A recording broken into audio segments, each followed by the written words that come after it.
took your painting. Yep. And see if I could fix your painting. I'm just kidding. So rude. I wanted to do like the filter kind of thing. See what we can do with the other stuff. Like how many. I mean, I know it could be gimmicky, but it's fun to actually play with stuff. And believe it or not, I actually use this kind of technique at the end of my paintings just to see if I have a place to go after I finish my painting. Yeah. So I feel like it really becomes gimmicky when it doesn't mean anything. Right. When it's just purely visuals, just purely because, I don't know, I just like it. It's totally cool. It becomes gimmicky very quickly. So how did you get there? What did you... Well, the first thing I did actually is Instagram. I actually imported into Instagram and I just created this, And that's... I know this is total gimmick because Instagram has this automatic filters but there's something fun about it, like, because Instagram there's a reason why everybody loves Instagram, that somehow our boring everyday routine photographs look like kind of nice photographs. So just for sake of that, I actually created just the 6 filters of Instagram. Yeah. And then, how do I create that in Photoshop? I did one, it's the curve adjustment layer, and you go under preset and then go to cross process. Interesting. I didn't know about that. So there's a little menu where you almost can do it. And what are you doing here? I'm just kind of because it was maybe too strong, so I kind of reduced the opacity, but you can clearly see that it has a different tone. Yeah. Right? It feels kind of cool. It's interesting because a lot of films these days, like I feel like I've seen like Three Kings had a bit of that look on it. And so when you change that kind of into that temperature range, I feel like, are we somewhere in the Mideast or something? Totally. Just because that's what my mind kind of triggers. But it's interesting just using that color filter with story creates an identity almost for this palette. And, next kind of thing, I'm sure everybody knows, but I'm just going to put it out just in case there's anyone who doesn't know. I like also playing with just a simple kind of hue saturation, colorize it, and then almost like, when you create monochromatic color painting, and I put the adjustment layer on top of it, and then again, adjusting the opacity, just so that you knock down the hue contrast in your painting. Sometimes it could create a different kind of mood. See, there's a huge difference.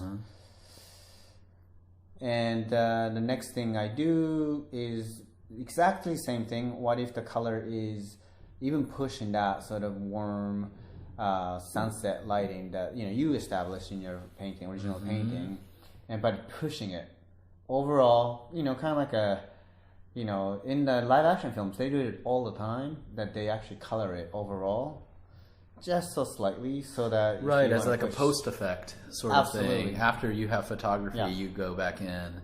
Absolutely. In the color timing, they actually replace the color like this, The next thing I want to show is this overlay layer, adjustment layer, but I'm only painting the influence on where the light is coming from. So it's not everywhere like I did in earlier examples. And you can see now the light itself has a temperature. That's great. So you cut out a shape in a mask and then just kind of did a Gaussian blur on it. And it'd be really pushing that this kind of warm sunset light. But then you don't lose the coolness on the foreground building. And so you can kind of still maintain the cool and warm relationship. Sometimes I try to do that just to push the idea of like how warm that light can be. Oh my gosh, it looks like something's exploding. Yeah. Better, huh? Better painting. Yeah, if that's your taste, I can see. Okay, so last thing I want to show is the texture thing. I mean, again, this is another maybe gimmicky thing. I scan, like oil paint textures or the watercolor textures and paper textures, cool. and I just kind of lay it over, as an overlay. So because secrets. Finally, anyone can paint like me. because it's overlay, I would probably kill the saturation. But even as it is, you can see like that, and of course it's too much. And I would kill the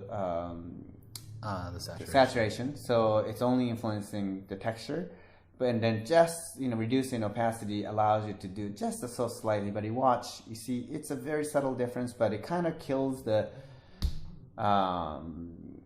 CG-ness sometimes. So, if my painting is so quickly done and there are a lot of sort of clean kind of edges that I put the texture just over it just to kind of smooth out, just soften out the edge.